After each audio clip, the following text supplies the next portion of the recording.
My new wife was secretly sending $700 every Wednesday to her ex-husband, and when I followed the money, I uncovered a buried hit-and-run, blackmail, and a marriage built on fear.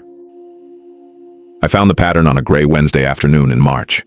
Same amount. Same day. Same receiving account I didn't recognize. $700. My wife had been sending $700 every week for 3 months, and I had no idea why. I was sitting in my car outside the bank. Engine off.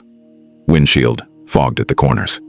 Phone glowing in my hand like it was trying to expose me. Or warn me. The transaction history didn't lie. It just refused to explain. And Jenna, my wife of 3 months, hadn't said a word. A normal husband would have asked that night. Walked into the apartment. Set his keys on the counter. Waited until dinner was over. Then said calmly, carefully, "Hey, what are these transfers?" But by then I didn't feel normal. I felt like a man who had already learned too many times that when you ask questions too early, all you do is give people time to polish the lie. So I didn't ask. I stared at the number. Then I stared at my reflection in the windshield. And I decided to follow the money. I know how that sounds. Suspicious. Petty. Maybe a little unhinged. Maybe it was. But if you want to understand why I did it, you have to go back. Not to the marriage. Not even to Jenna. You have to go back to the first time someone looked me in the eye and chose a future that didn't include me. Because that was the real beginning. Not the money. The pattern. The leaving. The part of me that survived it by becoming smaller every time. That started 7 years earlier. I was 31. Old enough to think I understood people. Young enough to still believe promises meant what they sounded like. I worked as a logistics coordinator for a mid-size freight company in Minneapolis. It wasn't glamorous anymore. It wasn't exciting. It wasn't the kind of job anybody dreams about when they're a kid. But it was solid. Reliable. It paid well enough. I had a 1-bedroom apartment with good morning light. A used Honda that started every time. No debt. A retirement account I actually contributed to. And a grocery routine, so predictable I could probably sleepwalk through Target and still come home with exactly what I needed. There was nothing dramatic about my life. Nothing cinematic. Nothing impressive. But there was peace in it. At least I thought there was. Her name was Emily. We met at a company mixer in some rented event space with bad carpet and bowls of stale pretzels on white tablecloths. She worked in marketing. I remember noticing how alive she seemed in a room full of people pretending to care about each other's jobs. She moved fast, talked fast, and she had this rare ability to make even boring office gossip sound like breaking news. I was standing near the drink table with a plastic cup in my hand, pretending to check my phone so I wouldn't have to make small talk, when she stepped beside me and said, "You look like you'd rather be audited than be here." I looked over. She smiled like she already knew I'd laugh. And I did. That was the beginning. Emily was easy to talk to because she did most of the talking. Not in a selfish way. In a generous way. She carried conversations the way some people carry bags for you without making it seem like a favor. We started having lunch together. Then drinks after work. Then whole weekends. She liked rooftop patios. Boutique fitness classes, and taking pictures of cocktails before she drank them. I liked that she wanted me there. At the time, that felt like enough. Then, slowly, the shape of my life started changing around her. The spare toothbrush at my place. The drawer she took over. The way my grocery list changed because I knew what yogurt she liked. The way I'd hear something during the day and save it for later so I could tell her. You don't always notice love happening. Sometimes it arrives so gradually you only recognize it in hindsight. It's like winter turning into spring in Minnesota. One day you're still stepping over old snowbanks. Then suddenly the air smells different. And you realize you have no idea when the season changed. We dated for 2 years. I proposed on a Saturday in October at a cabin her parents owned up north. It was cold enough for our breath to show. There were pine needles all over the deck. The lake was so still, it looked painted. I had the ring in my pocket for 6 hours because I kept waiting for the perfect moment. Finally, Emily laughed and said, "If you keep pacing like that, I'm going to assume you're hiding a body." So I pulled out the ring. My hand was shaking. She cried before I even asked. Said yes before I finished the sentence. Wrapped her arms around my neck so hard I almost dropped the box. For the next week, it felt like my life had gotten brighter by 20%. People congratulated me at work. My mother cried on the phone. Emily posted the ring everywhere. Comments, heart emojis, plans and venues, colors and flowers. And I let myself believe I was becoming one of those men whose life unfolds in the order it's supposed to. Meet someone, fall in love, get married, build a home. Simple, clean, normal. We set the wedding for May. Then April came. 3 weeks before the wedding, Emily asked if I could come over because she needed to talk. I still remember how ordinary the day looked. That's the thing about moments that split your life in two. They almost never arrive with music. It was a Tuesday. Cloudy. A little too cold for spring. I drove to her apartment after work with takeout in the passenger seat because I assumed she was stressed about seating charts or family drama or some wedding crisis that would sound ridiculous later. When I walked in, the smell of the food mixed with the candle she always burned. Vanilla something. Sweet. Fake. Familiar.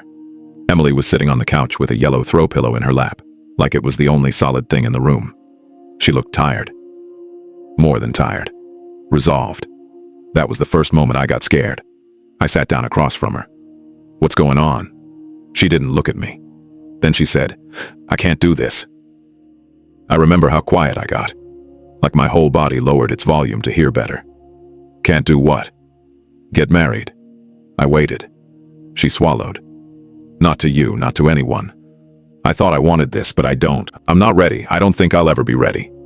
Then she handed the ring back. Just like that. No screaming.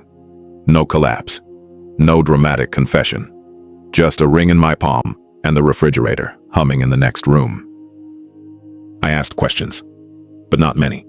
Not because I didn't want answers, because I could already feel she was gone. Whatever had changed in her had changed before I arrived. This wasn't a conversation. It was a notification. I went home that night and put the ring box in the back of a kitchen drawer. Then I sat at the table, in the dark for a long time. The takeout stayed in the bag until it got cold. 2 weeks later, I saw her engagement photos on social media. Different ring. Different man. Someone from her gym. They looked happy in that polished, airbrushed way people do in staged pictures. They got married that August. I don't know what hurt more. That she left.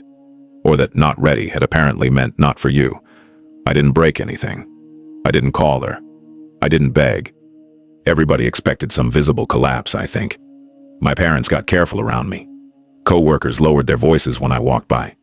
Friends kept inviting me out for beers, like enough noise could drown humiliation. But I didn't collapse. I just went quiet. I worked. Went to the gym. Came home. Ate standing at the counter because the table felt too empty. And slowly, a thought moved in. Not all at once. Not dramatically. Just a steady drip. Maybe I hadn't been unlucky. Maybe I had been measured and found lacking. Maybe I was the kind of man a woman could say yes to while she waited for someone she actually wanted. That thought did real damage. Not the kind anyone else could see. It didn't make me reckless. It made me smaller. I stopped dating for a year. Then I met Rachel. She was a friend of a friend. We met at a summer cookout in somebody's backyard in St. Paul. Paper plates. Overcooked burgers. Mosquitoes. Children running through sprinklers like they'd been assembled from sugar and poor judgment. Rachel was standing near the cooler when our mutual friend said, "You two are both quiet. Go be quiet together." It made Rachel laugh. That was the first thing I noticed. Her laugh.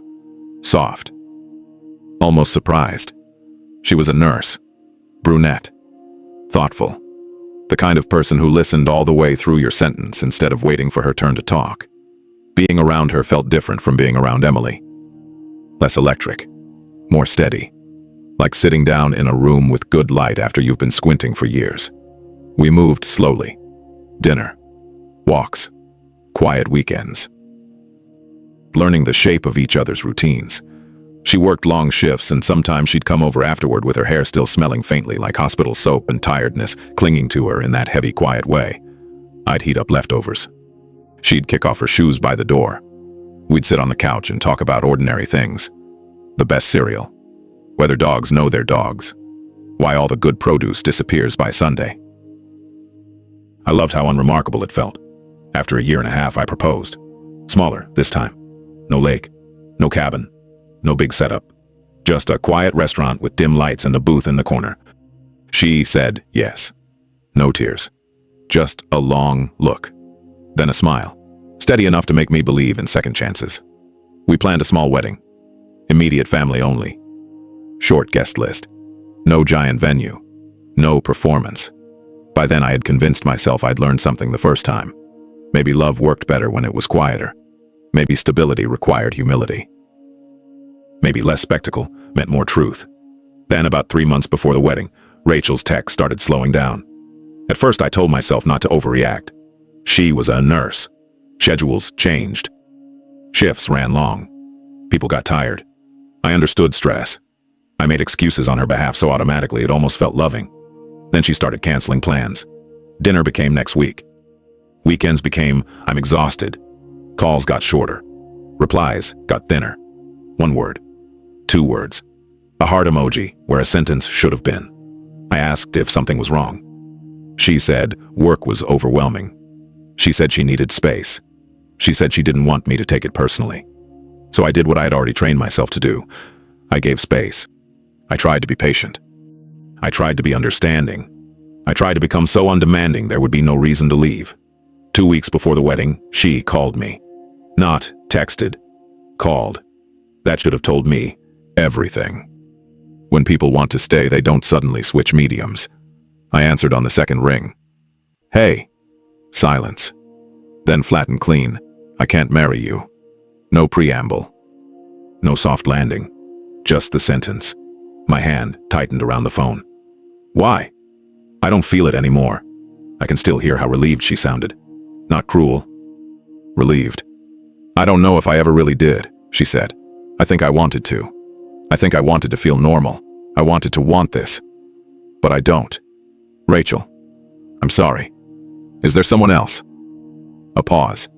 Then, no. I don't know if that was true. At the time, it didn't matter. You deserve someone who's sure, she said. Then she hung up. That was it. 2 engagements. 2 women. 2 versions of the same ending. I canceled the venue. Returned the rings. Called my parents. Called the caterer. Called the florist. There is a special kind of humiliation in canceling your own wedding. You have to keep repeating the reality out loud until it starts sounding administrative. No, we won't be needing the chairs. No, the room won't be needed after all. Yes, I understand the deposit is non-refundable. People said the right things. My mother said, then she wasn't the right one. My brother said, better now than later. Friends said, you'll meet someone else. They meant well. But nobody said the thing I had started believing in the dark. Maybe the problem wasn't them. Maybe it was me. Maybe I was the kind of person people could appreciate, but not commit to. Dependable, but not loved. Safe, but not chosen. Good on paper. Wrong in practice. That idea got into everything. I still showed up to work. Still paid rent on time. Still answered emails. Still made it to birthdays and family dinners and acted okay over cake and coffee. But inside, I became smaller. I spoke less. Expected less. Wanted less. Or at least, I pretended I did. Because if you stop wanting things, you can tell yourself, disappointment no longer has a way in. For a while, that almost worked. Then I met Claire. I didn't want to. That's the truth. By then, romance felt like a scam I kept falling for with increasing paperwork. But Claire worked in the building next to mine, and we kept ending up at the same coffee shop in the mornings. Exposed brick. Terrible indie music. Line cooks who looked spiritually exhausted before 8 a.m. The first few times we just nodded. Then one morning she pointed at the blueberry muffin in my hand and said, "That's either confidence or self-destruction." I said, "I like to start the day with risk." She laughed and asked if she could sit. Claire was different from Rachel. Different from Emily, too. She was confident in a way that shifted the room around her. Outgoing. Decisive. The kind of person who ordered for the table and somehow made it charming. She said she liked that I was steady. Reliable. That I didn't play games. It was strange hearing someone describe my caution like it was an attractive quality instead of damage. For the first time in years, I let myself think maybe I had read my own life wrong. Maybe Emily and Rachel had just been bad fits. Maybe there wasn't a pattern. Maybe I wasn't defective. Maybe I had just been unlucky. Claire and I dated for 10 months. She brought up marriage first. I remember blinking at her across the table because I genuinely thought I'd misheard. We were eating Thai food. Rain on the windows. She was halfway through a story about one of her cousins getting engaged when she looked at me and said, "I don't see the point in waiting forever when you know." I hesitated. Not because I didn't care about her, because hope had gotten expensive. But Claire didn't hesitate about anything. She said life was short. She said people overcomplicated commitment. She said, when you know, you know. There is a dangerous comfort in being chosen by someone decisive. You start to believe their certainty can do the emotional work for both of you. So I proposed. She said yes. We moved fast. Invitations, venue, hotel blocks. Her family flew in early. My parents drove down. Everything happened so quickly I barely had time to ask myself whether I was happy or just relieved. The rehearsal dinner was Friday. The wedding was Saturday at 2. Friday night, after everyone left, Claire and I were in a side room at the venue. I can still see it. Stacked chairs against the wall. A half-open box of place cards. Warm yellow light overhead. She was on her phone. I asked if she was okay. She looked up slowly. Her face was blank. That was the first bad sign. When people are about to tear your life open, they often become very calm. "I need to tell you something," she said. My stomach dropped before my mind caught up. "I've been seeing someone else." The room tilted. "For how long?" "4 months." I stared at her. For one stupid second, I thought she might laugh and say it was a joke. Some awful joke. She didn't. "Why are we here then?" I asked. "Why did you let this get this far?" She looked tired. Not guilty. Just tired. "I thought I could stop," she said. "I thought if we went through with this, I'd stop feeling what I feel for him. But I can't." I don't remember everything I said after that. I remember fragments. Sharp questions. Useless ones. I remember asking if her family knew. I remember hearing my own voice from far away. I remember her saying, "I'm sorry," like it was a hand towel she was throwing at a house fire. Then she left. Just walked out. And I stood there in that empty room with flowers already paid for, and guests already in town, and chairs arranged for a wedding that would never happen. And something inside me shut off. That was the moment I stopped believing it was bad luck. Bad luck does not repeat with different faces and the same ending. That was a pattern. And I was at the center of it. I was the placeholder. The backup plan. The safe choice people made when they wanted stability, but not me. And the second they figured out what they actually wanted, I disappeared from the story. I canceled everything. Again. Sent messages. Apologized to people who didn't deserve apologies from me. Ate the costs I couldn't recover. My parents wanted me to come stay with them. I told them I was fine. I wasn't fine. I wasn't even heartbroken in the usual way anymore. I was numb. And numbness is worse. Heartbreak, at least, means you still expect life to feel like something. Numbness is when you start adapting to emptiness. For 6 months, I stopped trying. I worked. Went home. Ate food I didn't taste. Watched shows I couldn't follow. People at work slowly stopped asking how I was. They adjusted to the version of me that always said, "I'm good. Stable. Quiet. Invisible." Then Jenna messaged me. Actually, that's not the full truth. I had signed up for a dating app during one especially dull Sunday evening, forgotten about it, and then days later, I saw her message. "You seem normal. Want to grab coffee?" That was it. No flirting. No performance. No fake cleverness. Just normal. I stared at it for a while. Then I laughed, because if there was one thing my life had disproven repeatedly, it was my own ability to identify normal. "Still," I answered. We met at a cafe downtown on a Sunday morning. She was 10 minutes late. Came in with an apology already halfway out of her mouth. "Sorry. Family stuff." She looked tired, but put together. Dark hair pulled back. Minimal makeup. Jeans. Gray sweater. No effort wasted trying to seem effortless. That made me relax. We got coffee. Then another. We talked for 2 hours. She worked in HR for a healthcare company. She'd been engaged before. It didn't work out. She said that like it was a locked door. I didn't push. I liked that she didn't perform vulnerability. I liked that she seemed as cautious as I felt. We went out again the next week. Then the week after that. There were no fireworks. No dramatic chemistry. No sense that destiny had interrupted my life. It was easier than that. Quieter. Comfortable. Like slipping into a chair that somehow already knows your shape. Neither of us seemed to want fantasy. We wanted someone who wouldn't disappear. After 4 months, we were spending most nights together. After 6, she said, "You know, we're basically already living together." I was chopping onions when she said it. My eyes were watering and she laughed and said, "This is either amazing timing or a terrible reaction." I laughed too. Then she said, "My lease is up in a couple months. If we got a place together, it would save money." That was how the conversation happened. No romance, no threshold moment, just practicality, which at that point in my life felt almost intimate. We got a small place in St. Paul. Nothing fancy. Second floor apartment. Slightly sloped floors. Radiators that knocked in winter like they were trying to communicate. Narrow kitchen. Decent living room. It felt like progress. It felt like building. And because I was tired of waiting for life to become cinematic before I let myself trust it, I started believing ordinary could be enough. 8 months in, I proposed. Not because I had mapped out some grand future.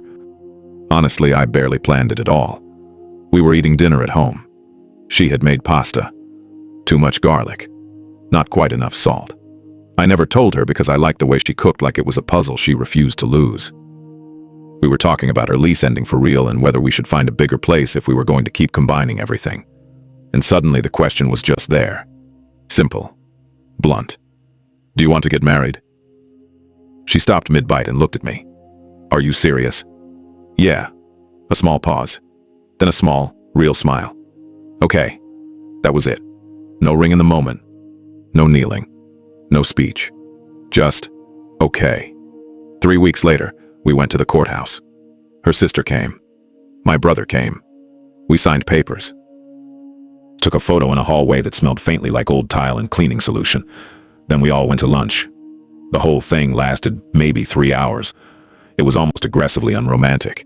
And that should have bothered me more than it did. But it didn't. Because by then what I wanted wasn't spectacle. It was survival. I wanted something that lasted long enough to stop feeling temporary. For the first 2 months, it even seemed possible I had finally found it. We worked. Came home. Made dinner. Watched television. Did laundry. Split bills. Talked about groceries and traffic and whether we needed a new vacuum. It was quiet. Predictable. Safe.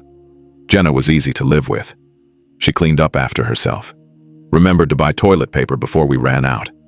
Didn't pick fights. Didn't need constant reassurance. Didn't ask much from me emotionally. At first that felt like peace. It took me longer than it should have to realize she didn't offer much emotionally either. There were no deep late-night conversations. No moments where she turned to me and said, "Tell me something real." No intimacy beyond routine and logistics. Even sex felt careful.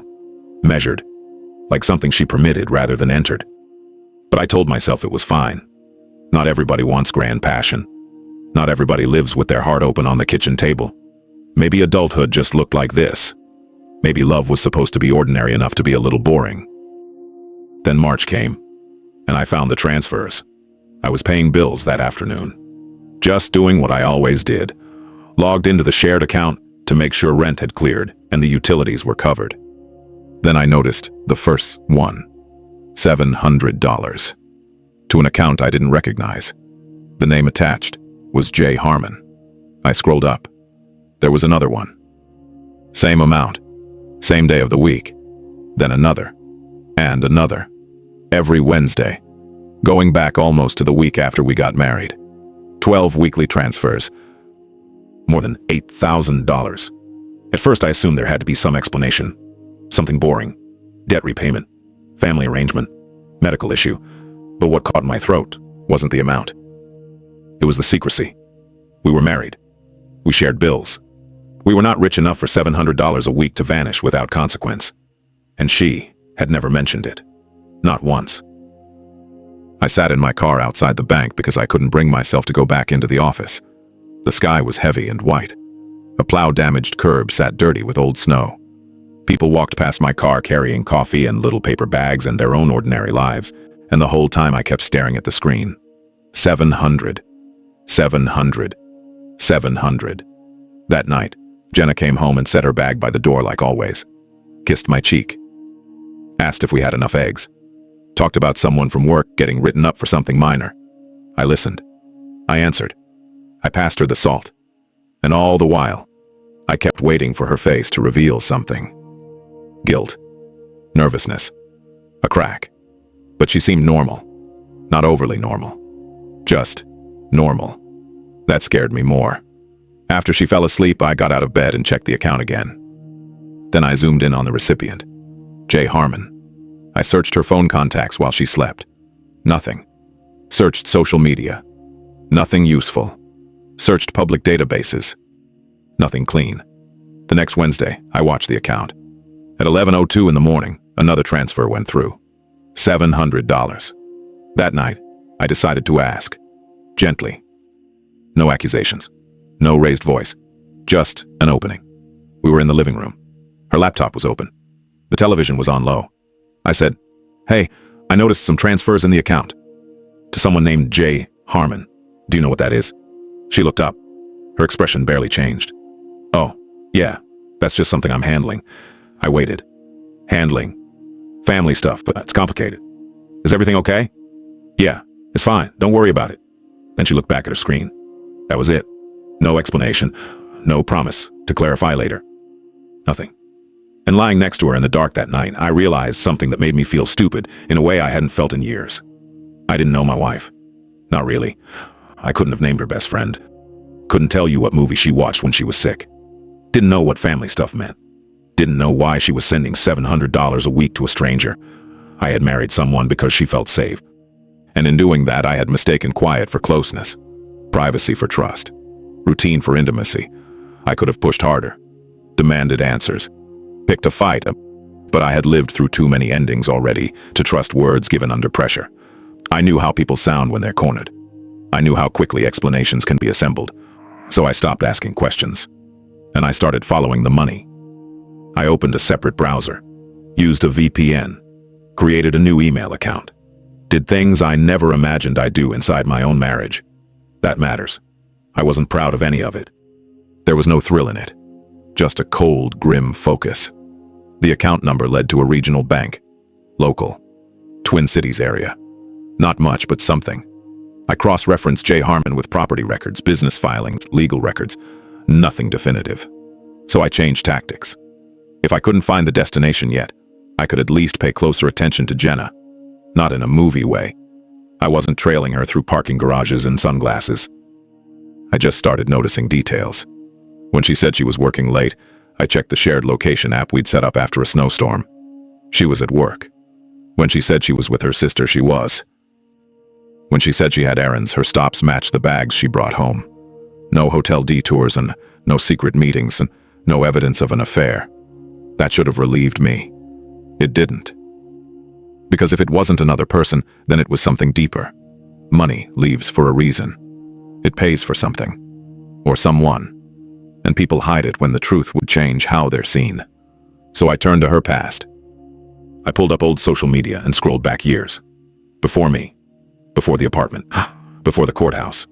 At first it was ordinary. Work events. Birthdays. Family holidays. Then around 3 years earlier, the tone changed. Fewer posts and tighter smiles, less tagging, less spontaneity. And then I found it. A photo of Jenna, in a simple white dress, standing outside a courthouse beside a man in a dark suit. Not a wedding dress exactly. Something simpler. The caption said, "Took the leap." My pulse picked up. I checked the comments. Congratulations. Heart emojis. Finally. So happy for you two. I clicked through everything I could. Then I scrolled forward 6 months. A text post. No picture. Sometimes things don't work out the way you plan. Moving forward. No explanation. Nothing after that. No trace of the man from the photo. No anniversary posts. No photos together. Nothing. I searched county records. Marriage licenses are public if you know where to look. And there it was. Jenna Marie Carlson. Married to Joshua Paul Harmon. 2.5 years earlier. Dissolution filed 8 months later. Finalized a year and a half ago. I sat back in my chair. J. Harmon. My wife was sending $700 every week to her ex-husband. I remember the exact sensation in my chest. Not heartbreak. Not even anger, yet. More like a click. A puzzle piece, snapping into place, and revealing how ugly the full picture might be where. I tried to reason through it. Alimony. Didn't fit. Not for a marriage that short. Child support? No kids listed. Debt? Maybe. But if it were debt, why hide it? Why not say she had made a financial mess before we met and was fixing it? Embarrassing, sure. But survivable. The secrecy was the part I couldn't get past. I pulled everything I could on Joshua Harmon. 36. Worked in finance. No criminal record. Owned a condo in Edina. On paper, he was polished. Respectable. The kind of man who would wear expensive shoes and ruin your week with a smile. I thought about confronting Jenna again with what I had found. Asking outright why she was sending money to her ex-husband. But I already knew how that would go. She'd freeze. Then deflect. Then accuse me of invading her privacy. And maybe she'd be right. But privacy inside a marriage is not the same thing as a secret, draining thousands from a shared life. So I kept going. I set alerts on the account. Tracked the transactions. The Wednesday payments were clockwork. 11 in the morning. Every week. Then I noticed something else. Every Friday, there was a $50 cash withdrawal from an ATM near her work. Small enough to ignore, regular enough to matter. I checked her phone location again. Mostly normal. Work. Home. Grocery store. Her sister's place.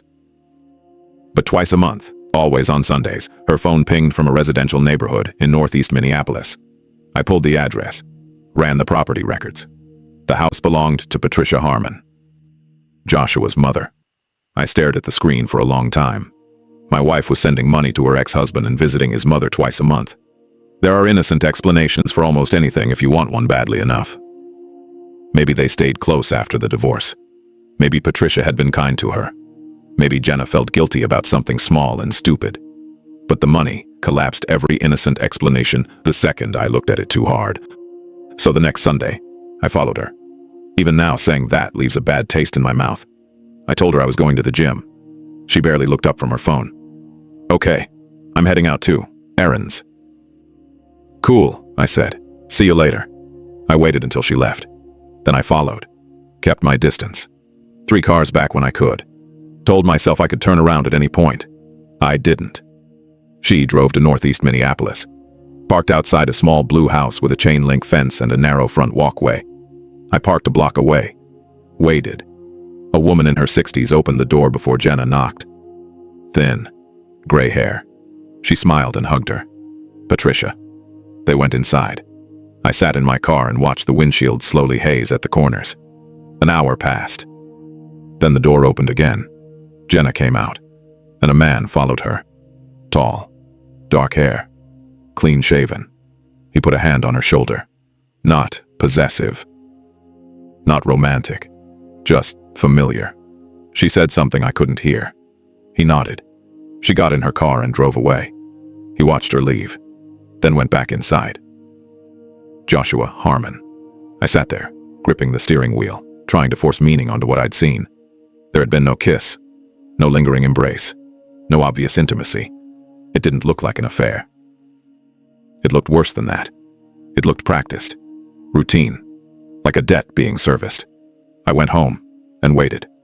When Jenna got back 2 hours later, she had grocery bags in both hands. How was the gym? She asked. Good, I said. You? Fine, just boring stuff. She put the groceries away, made lunch. We ate at the table. And the whole time I looked at her and thought, who are you? Not in the dramatic sense, in the literal one.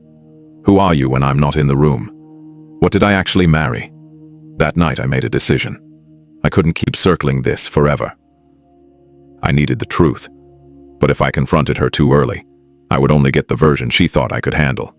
So I waited, and I gathered. For 2 more weeks I documented everything. Every transfer, every location ping, every visit, every vague lie. Then I found the thing that changed everything.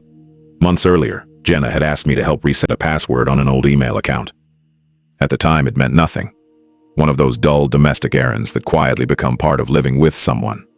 But I still had the login. I knew I shouldn't use it. I knew exactly what line I was crossing, and I crossed it anyway. There was a folder labeled Legal. Inside was an email thread from 2 years earlier, between Jenna and a lawyer named Mitchell Kern. The subject line read, Settlement Agreement. Harmon versus Harmon. I opened it. The first few emails were standard divorce language. Property, filings, administrative details. Then I found the attachment. An addendum. Private agreement. Not filed with the court. I read it once. Then again. Then a third time, slower. In exchange for Joshua Harmon's silence regarding events of March 14, 2022, Jenna Carlson agrees to the following terms.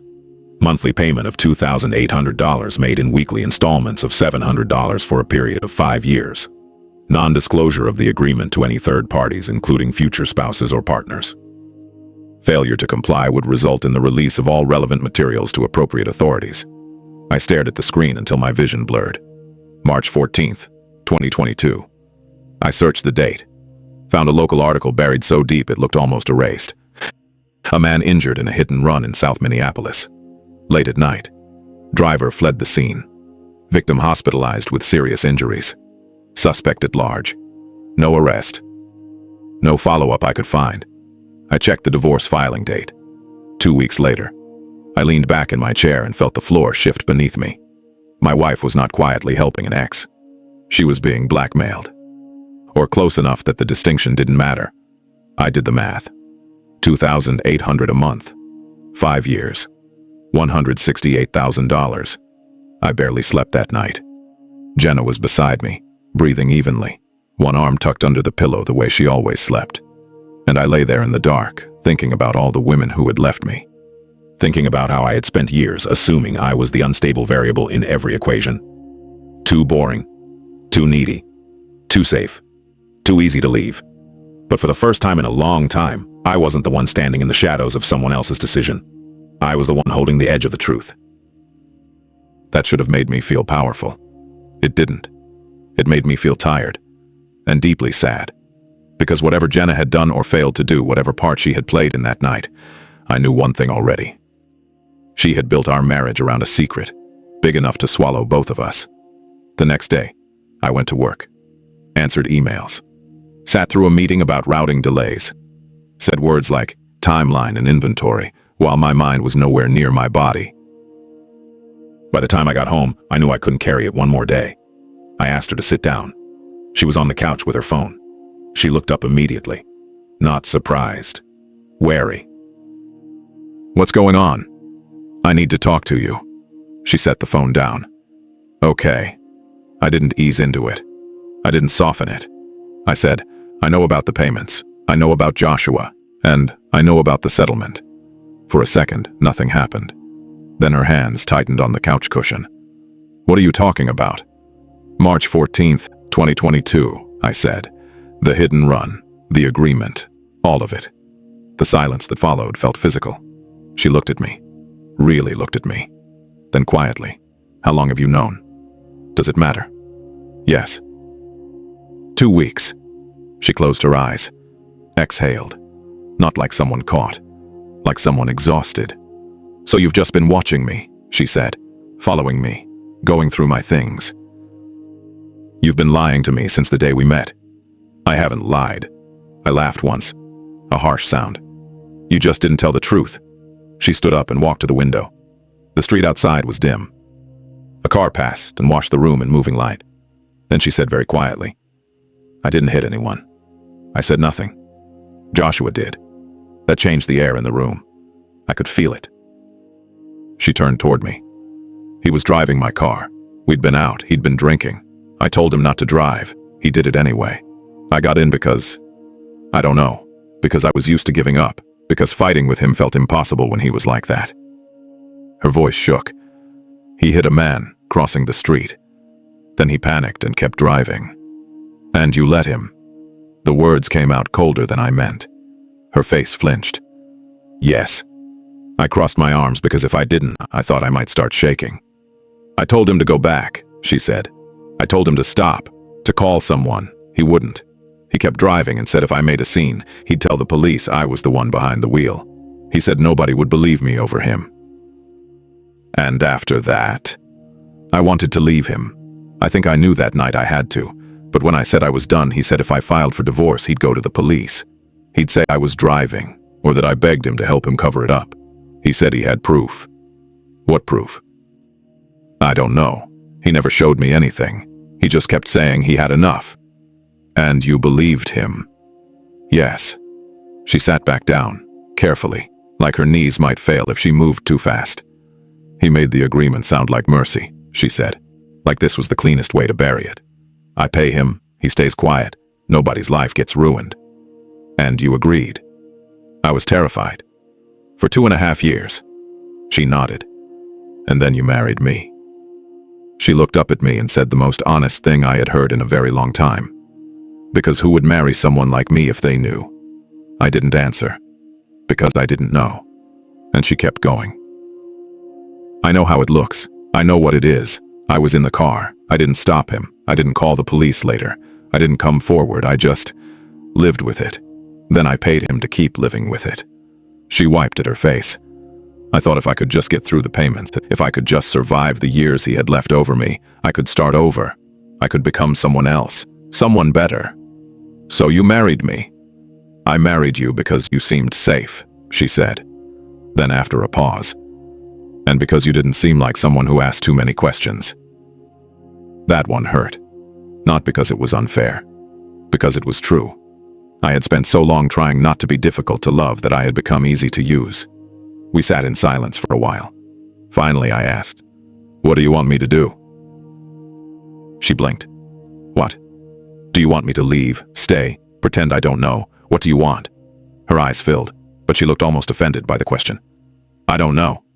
Neither do I." I stood up. "I'm going for a walk." I walked for hours that night. Through our neighborhood. Past dark windows and yellow porch lights. Past the corner store where Jenna always bought gum she never finished. Down toward the river. The air still had winter in it, but softer now. I walked until my feet hurt. And while I walked, I thought about Emily, Rachel, Claire. Every time someone had looked at me and decided I was not the life they wanted, I had built an identity around being left, around being the person things happened to. But standing there by the river in the dark, I realized something I had never let myself say straight. Jenna had not married me because she loved me. Not fully. Maybe not even mostly. She married me because I was safe. Because I asked for little. Because I made a good shelter. And somehow, that didn't make me feel surprised. It made me feel tired. Deeply tired. When I got back to the apartment, it was past midnight. The lights were off except for a lamp in the living room. Jenna was still on the couch. In the dark. Waiting. I set my keys down. Then I said, "I'm not leaving." Her face changed in a way I can still see. Not relief exactly. More like disbelief colliding with hope. "Why?" she asked. "Because I don't think you're a monster," I thought. Because I know what fear does to people. Because I'm tired of watching cruel men keep winning. Because walking away would be easier, and I'm starting to hate how often I choose easier. But what I said was, because I don't think you're a bad person. I think you made a terrible choice. And I think someone worse has been using it to control you. She stared at me. That doesn't mean you should stay. I know. I sat down across from her. But I don't think you should keep paying him. Her whole body tightened. I don't have a choice. Everyone has a choice. Not when prison is on the other side of it. He's bluffing. You don't know that. No, I said. But I know this. If he had proof that protected him and ruined you, he would have shown it by now. He'd remind you who has the power. Instead, he keeps using fear. That tells me fear is all he has. She shook her head. You don't understand what he's like. Then help me understand. That landed differently. She looked down at her hands. And for the next hour, in pieces, she told me about Joshua. How charming he had been when they met. Confident. Successful. The kind of man other people called driven. The kind of man who always knew the waiter's name and tipped well enough to seem generous. But in private, everything bent toward him. His moods. His image. His career. If she challenged him, she was unstable. If she cried, she was manipulative. If she withdrew, she was cold. And over time, she said, the relationship taught her something dangerous. That peace came from shrinking. That survival came from not making things worse. By the time of the accident, she had already learned how to disappear inside his life. When she was done, I asked, "Did you ever see the proof?" "No." "Did anyone else know about the agreement?" "No." "Then we stopped paying him." She looked at me like I had suggested we jump off a roof. "Absolutely not." "Why?" "Because if you're wrong, my life is over. If I'm right, you get your life back." She stared at the floor. "I'm scared." "I know. What if you're wrong? Then we deal with it together." That word hung between us. Together. I don't think either of us had used it honestly before then. The next Wednesday, Jenna didn't make the transfer. We watched the clock. 10:58. 10:59. 11 o'clock. 11:01. Nothing. The account sat still.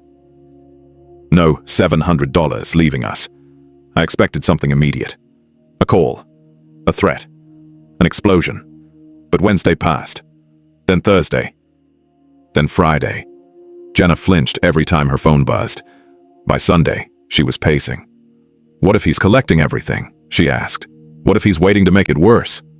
"Maybe." "And you're calm about that?" "No," I said. "I'm just tired of letting fear make every decision." Monday morning, her phone rang while she was pouring coffee. She looked at the screen and all the color left her face. "It's him." I reached for the mug before she dropped it. "Don't answer. He'll keep calling. Let him." She let it ring out. He called 4 more times that day. Tuesday, the texts started. "Did you forget something? Payment's late. Fix it. Don't make this harder than it needs to be." Jenna showed me every message. Her hands shook so hard she almost dropped the phone. "He's going to do it," she whispered. "He's going to tell them." "No," I said. "He's going to push until the fear stops working." "You can't know that." "No, but I know extortion when I see it." Wednesday morning, I sent Joshua a message from my own phone. "This is Jenna's husband. The payments are stopping. If you have an issue with that, you can talk to me."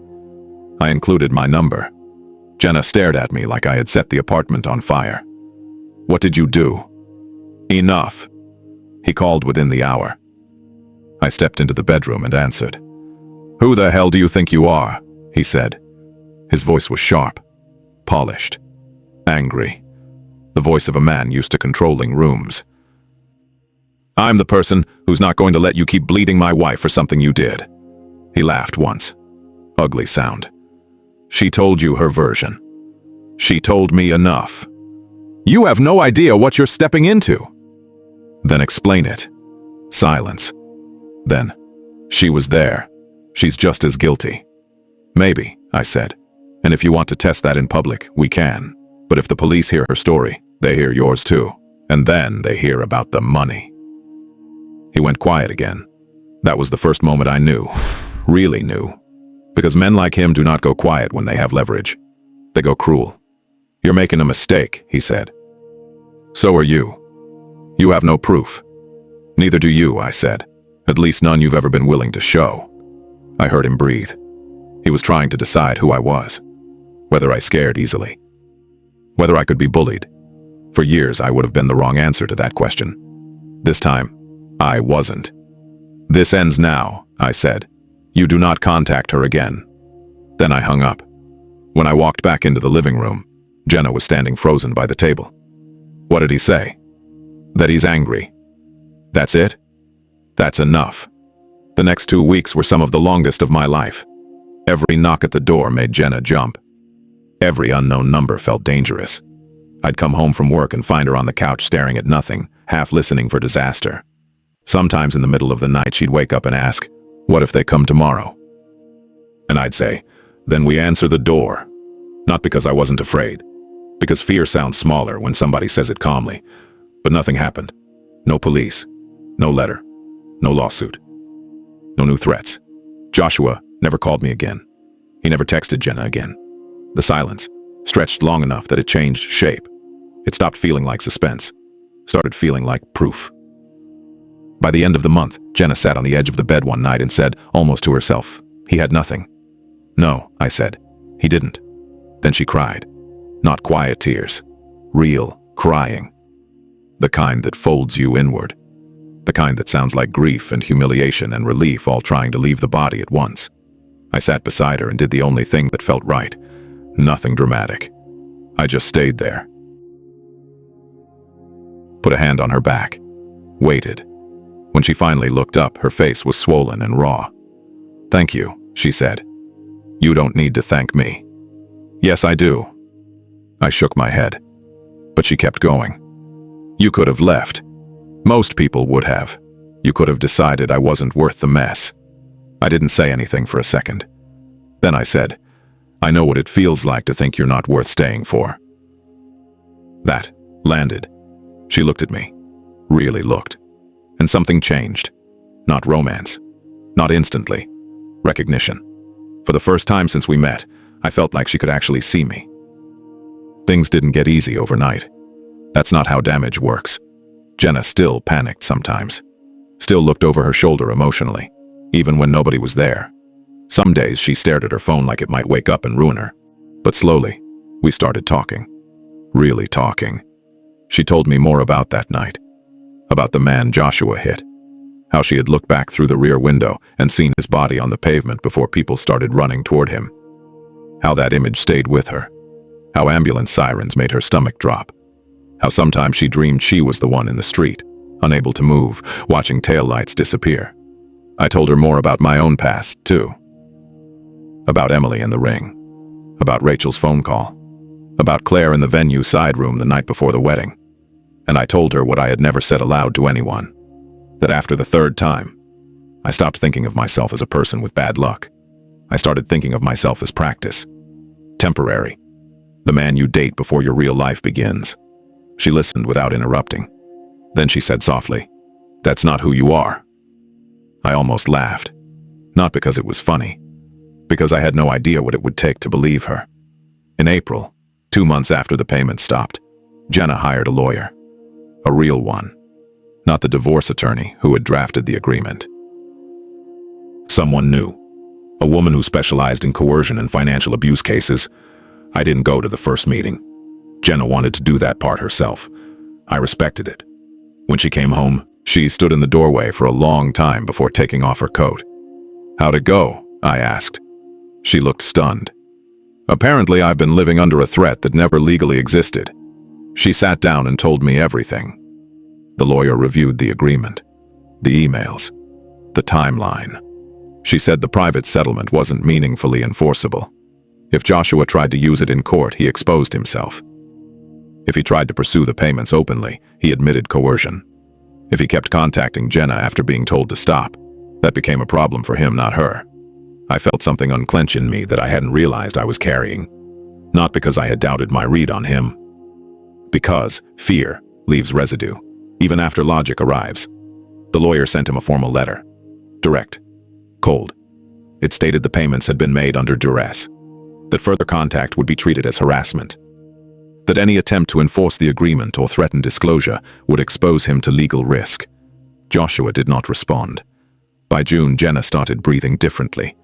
That's the only way I can describe it. Like her lungs finally believed the room was safe. We celebrated quietly. Takeout from a better place than usual. A bottle of wine. No speeches. No grand declarations. Just relief. And inside that relief, I noticed something strange. I didn't feel invisible anymore. For years, I had thought being needed was the closest I would ever get to being chosen. But this felt different. I had stayed. Not because I was afraid to be alone. Not because I was settling. Because I chose to. And that choice changed something in me. That summer, we started over. Not with some dramatic new chapter speech. No montage. No sudden perfection. Just small things. Jenna started telling me about her day in detail. The annoying coworker. The email she couldn't answer. The weird satisfaction of reorganizing a file system nobody else cared about. I started asking questions instead of assuming silence was safer. We went on real dates. Restaurants we had never tried. A movie on a Wednesday.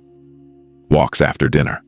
One night around Como Lake, we ended up feeding ducks stale bread from the back seat because Jenna found an old loaf and said, This is either kindness or a terrible idea. We laughed more. Real laughing. Not polite couple laughing. Not relief. The kind that sneaks up and makes you feel alive. In August, we rented a cabin up north for a weekend. Nothing fancy. Just a small place by a lake with wood paneling and a dock that looked one heavy winter away from surrender.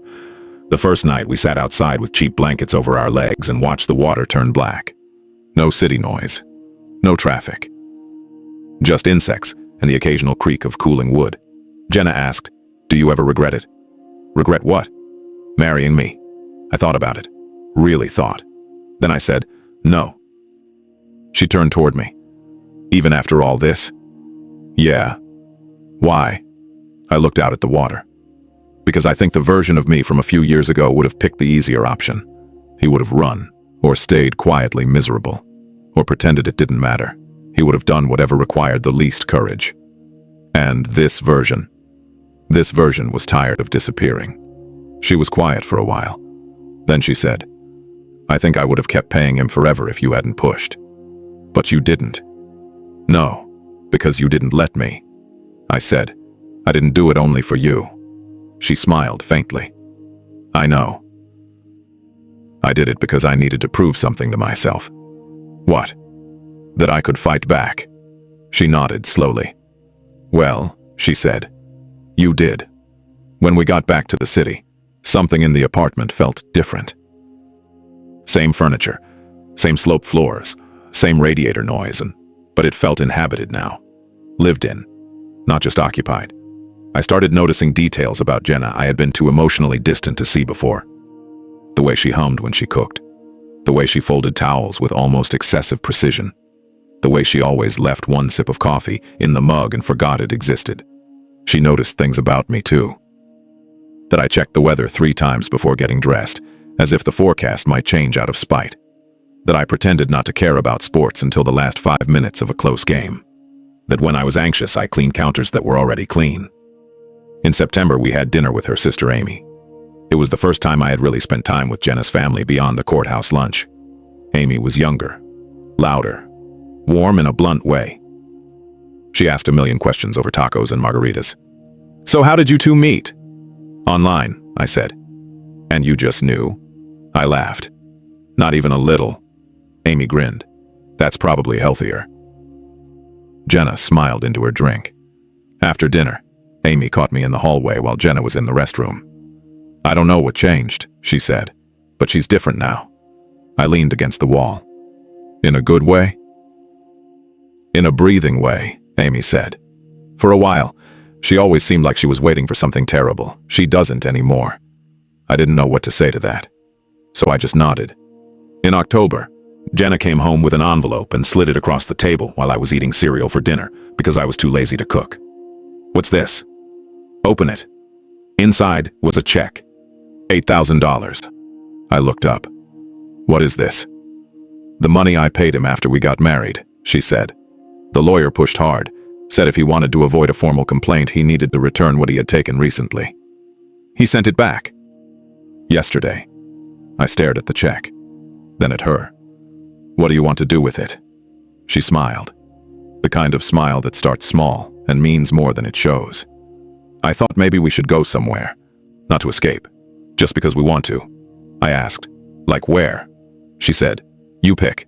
I thought for a second, then said, "I've never seen the ocean." She blinked. "You're kidding."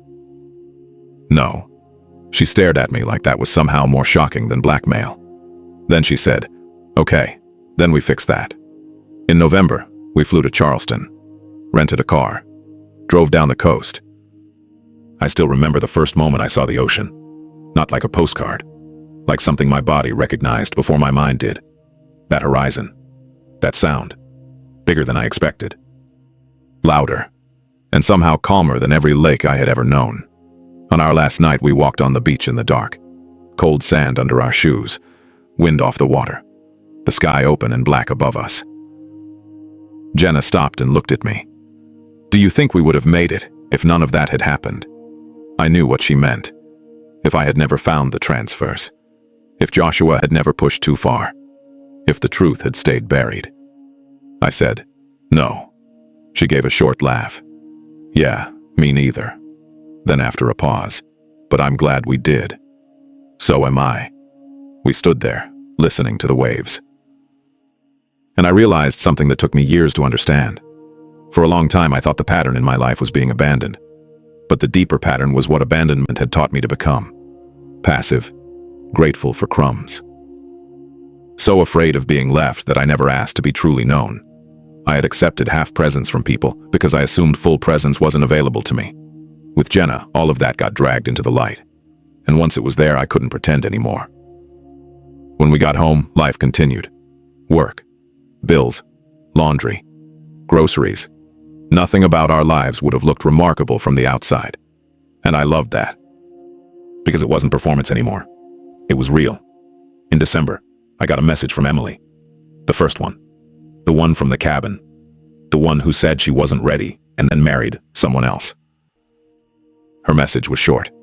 Hey, I know this is random, but I saw you're married now. Congrats. I hope you're happy. I stared at it for a while. A few years earlier, I would have dissected every word. Wondered why she reached out. Wondered if she regretted leaving. Wondered if it was guilt or loneliness or nostalgia. This time I felt almost nothing. Not bitterness. Not satisfaction. Just distance. I deleted it. Jenna was reading on the couch when I set my phone down. Everything okay? She asked. Yeah, I said, just spam. She nodded and went back to her book. And the strange thing was, I wasn't even lying. Whatever Emily had once represented in my life was gone. That chapter no longer had the power to explain me. That night in bed, Jenna said quietly, "Do you ever think about the man Joshua hit?" Sometimes. Me too. I turned toward her in the dark. Have you thought about reaching out? Every day, she said, but I don't know if that would help him, or just help me feel less guilty. I understood that. That's a hard difference. I looked him up once, she said after a while. There was a follow-up article.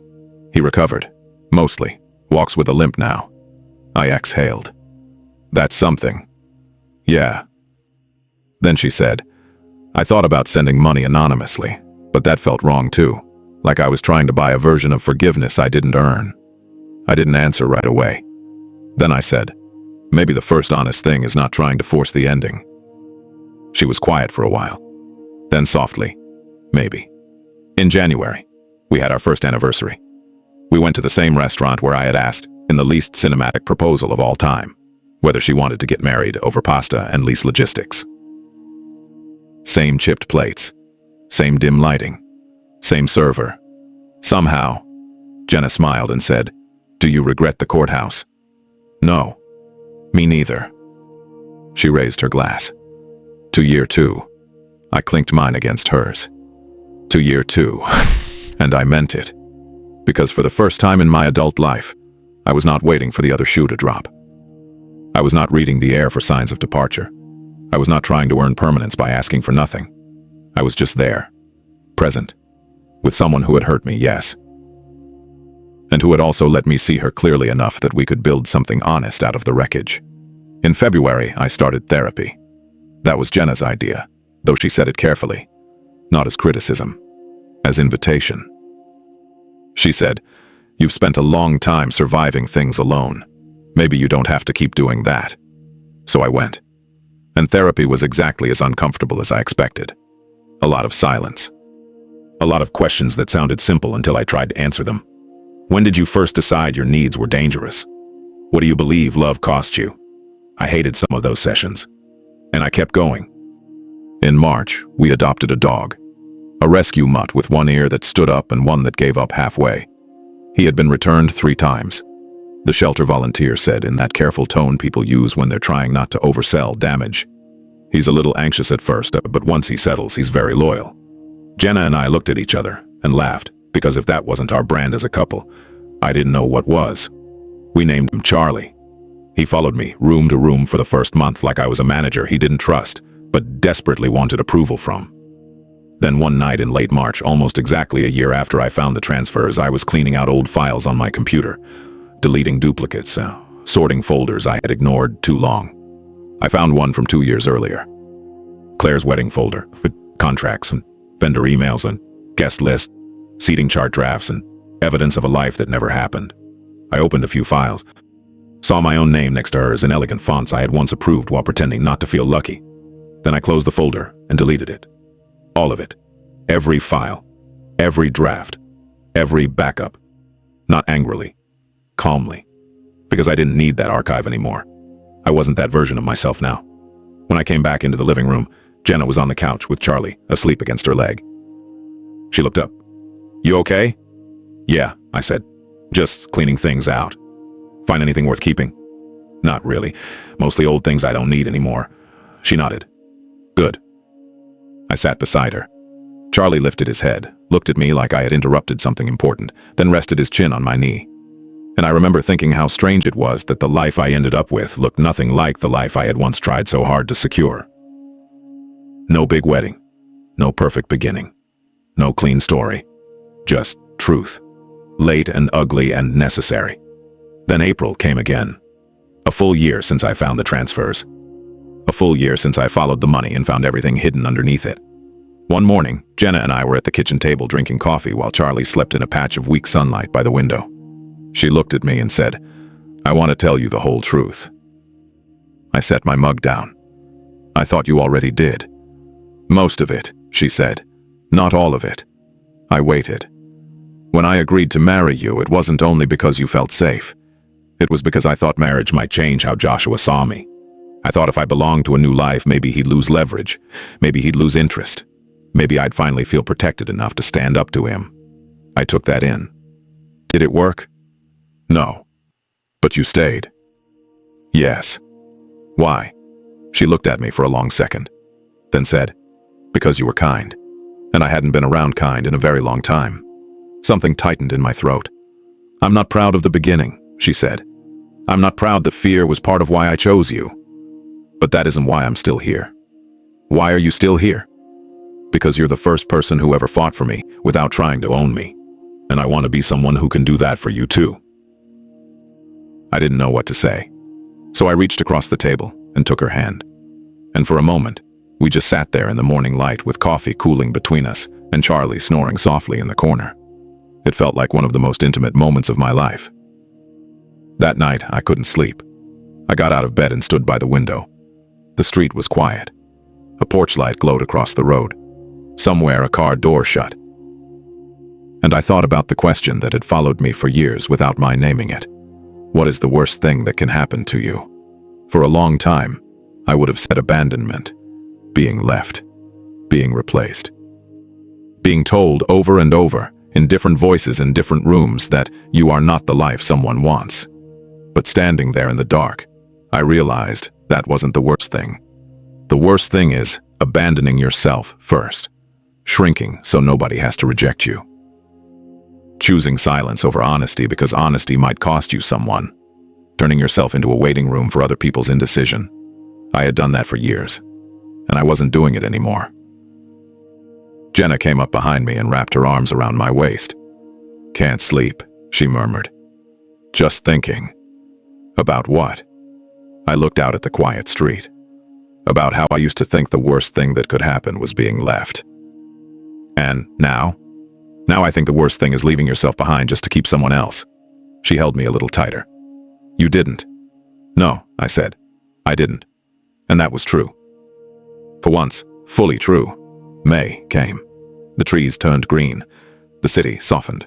Jenna decided we should plant a garden in the little patch of yard behind the building. Tomatoes, herbs, a few flowers, because she said if you're going to grow something, you might as well let it look hopeful. So one Saturday afternoon, we were outside in old clothes, kneeling in dirt, while Charlie helped by stealing gardening gloves and sprinting across the yard with them. Then Jenna's phone rang. She looked at the screen and went still. It's him, Joshua. Even after everything, hearing his name still changed the air. "Don't answer," I said. She hesitated, then declined the call. A second later, a voicemail came through. She played it on speaker. His voice was calm. Too calm. "Hey, I know I'm probably the last person you want to hear from, but I've been doing some work on myself. Therapy, reflection, and I realized I owe you an apology. For everything, for the accident, for what I put you through after, for the money, all of it. I'm not asking for forgiveness. I just wanted you to know I'm sorry, and I hope you're doing okay." The message ended. Jenna and I stood there in the dirt with half-planted tomatoes between us. "Do you believe him?"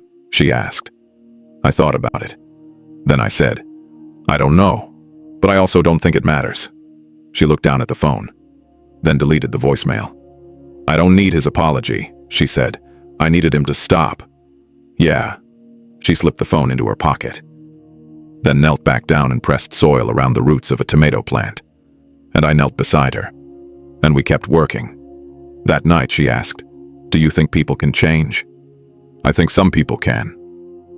"Do you think he has?" I could have lied, given the kinder answer. Instead I said, "I think it matters less than whether you have." She was quiet for a second. Then she nodded. "Yeah," she said. "I think I have." In June, on my birthday, Jenna handed me an envelope across the dinner table. Inside was a receipt for a donation, $5,000 to a nonprofit that supported hit-and-run victims and their families. In my name. I looked at her. She said, "I don't know if I'll ever know exactly what the right thing is when it comes to that night, but I know doing nothing isn't right either." I stared at the paper for a long moment. Then I said, "This means a lot." "No," she said softly. "You mean a lot. Some things land harder because they arrive without performance. That was one of them." In July, we went back to the coast. Same beach, different people. Or maybe the same people, just more honest now. On our last night, we walked again by the water. The sand was cool. The air smelled like salt and distance. Jenna took my hand and said, "I love you." It was the first time she had ever said it. I stopped walking, looked at her. She smiled, a little embarrassed, like maybe she hated how much the timing mattered. I said, "I love you too." And I did. Not in the desperate way I had loved before. Not in the bargaining way. Not as a plea to be chosen. I loved her as someone I had seen clearly. Someone flawed, afraid, capable of real damage, capable of real change too. And maybe that was the first time in my life I had loved somebody without quietly disappearing inside it. We flew home the next day. Back to work. Back to Charlie. Back to bills and dishes and all the ordinary things that make up a life. But none of it felt ordinary in the old way. It felt earned. By the time summer turned to fall, I stopped checking the account history like it might reveal some new betrayal. Stopped scanning Jenna's face for signs of withdrawal. Stopped waiting for the hidden story under the visible one. There was a pattern now. But it was a different kind. Talk when something feels off. Ask the second question. Stay in the room. Tell the truth before secrecy turns poisonous. Late one night in October, I was at the table with my laptop open, sorting files for work, while Jenna read on the couch and Charlie slept upside down like a dog with absolutely no dignity. She came over and put her hands on my shoulders. "What are you working on?" she asked. "Nothing important," I said. "Just cleaning up old files." She leaned down and kissed the top of my head. That absent-minded kind of kiss people give when they're not trying to prove anything. Not performance. Not reassurance. Just affection. Just habit. Just love made ordinary. I looked around the room. The framed photo from Charleston. Charlie's leash hanging crooked by the door. The half-dead plant Jenna kept insisting was recoverable. The mug with a chipped handle I kept meaning to throw away and never did. All of it looked so ordinary. And for the first time in my life, ordinary didn't feel like something I had settled for. It felt like something I had earned. I put my hand over hers where it rested on my shoulder. Then I said, "You know, I used to think this was the part people just tolerated until something more important happened." She frowned a little. "What part?" I gestured vaguely around the room. "The quiet part, the dishes in the sink, work files, dog hair on everything. You reading on the couch while I answer emails I don't care about. I used to think real love was supposed to announce itself more." She smiled. "Maybe it does when people are trying to sell it." I laughed. "Yeah, maybe." She walked around the table and sat down beside me. Charlie opened one eye, decided no emergency was happening, and went back to whatever important dream required, all four legs twitching at once. Jenna leaned her head against my shoulder, and we stayed like that for a minute. No music, no speech, no sudden revelation. Just the radiator knocking softly in the other room. and the low hum of the refrigerator from the kitchen. Then she said, very quietly, "Do you ever miss who you were before all of this?" I thought about it. The honest answer took a second. "No," I said. "Not even a little." I looked at the dark screen of the laptop in front of me, faintly reflecting both of us. "No," I said again. "I miss who I thought I was supposed to become, but not who I actually was." She tilted her head. "What's the difference?" I looked down at my hands. For a long time, I thought being good meant being easy. Easy to love, easy to keep around, easy to disappoint. She didn't interrupt. I kept going. I thought if I was patient enough, useful enough, undemanding enough, eventually someone would stay and that would prove I was worth something. Her fingers tightened around mine. "But that wasn't love," I said. "That was just fear with good manners." The room went very still after that. Then Jenna said, "I think I used to believe something similar." I turned toward her. She was looking at Charlie now, absently rubbing one of his ears. "I thought survival was the same thing as safety," she said. "I thought if I kept the peace, if I said the right things and made myself small enough, then the worst would pass over me." I nodded, because I understood that language now, more than I wanted to. She looked back at me. "And then you found the transfers." "Yeah. And everything broke. For a while." She smiled sadly. "For a while." I closed the laptop. Not because I was done with work. Because suddenly it felt unimportant in the presence of what was actually true. Then I turned in my chair and faced her fully. "You know what the strangest part is?" "What?" "If I hadn't found them, I think we both would have kept living half asleep." That made her eyes shift. Not defensive. Just honest. "Yeah," she said. "I think so too. And I think we would have called it fine." "We would have," she said. Charlie rolled onto his back, with the kind of trust only dogs and very young children seem to manage. Jenna looked at him and smiled. Then she said, "Do you ever wish you'd left anyway?" It wasn't an accusation. It wasn't bait. Just one of those questions that only matters because someone is finally brave enough to ask it. So I answered it carefully. "No," I said, "but I'm glad I knew I could." She took that in, then nodded. "That makes sense. I think that's part of why I stayed," I said. "Because for the first time it was actually a choice. Not fear, not inertia, not me hanging on because I didn't think there'd be anything else. I could have gone. And I didn't." Jenna's eyes filled a little, but she smiled through it. "That means more than if you'd stayed because you had nowhere else to be." I know. Outside, somewhere down the block, a car passed through wet pavement with that soft rushing sound tires make after rain. The porch light across the street clicked off. The room dimmed a little more. And in that small shift, I felt it again. That quiet certainty. Not the dramatic kind. Not the kind that demands witness. Just the kind that settles in your chest and stays there. I stood up and held out a hand to Jenna. "Come on." She looked up at me. "Where are we going?" "Nowhere." She laughed. "That sounds suspicious. Just come here." She took my hand and stood. I pulled her gently toward the kitchen. Charlie, sensing movement and possibly food, lifted his head and followed with the solemn dedication of an employee reporting for duty. I filled the kettle. She leaned against the counter. He sat between us, hoping optimism would become a snack. It was such a stupidly ordinary moment that a year earlier I might have missed it entirely. But now I didn't. The yellow light over the stove. The soft tick before the burner caught. Jenna crossing her arms against the chill. Charlie's nails clicking on the floor. Nothing hidden. Nothing staged. No invisible third person living inside the room with us. No debt disguised as silence. No performance, pretending to be peace. Just us. I made tea. She took her mug with both hands. We stood there in the kitchen, not saying much, letting the steam rise between us.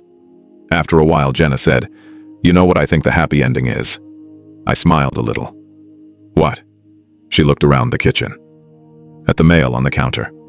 At Charlie, waiting for a crumb that wasn't coming. At me. Then she said, "I think it's this.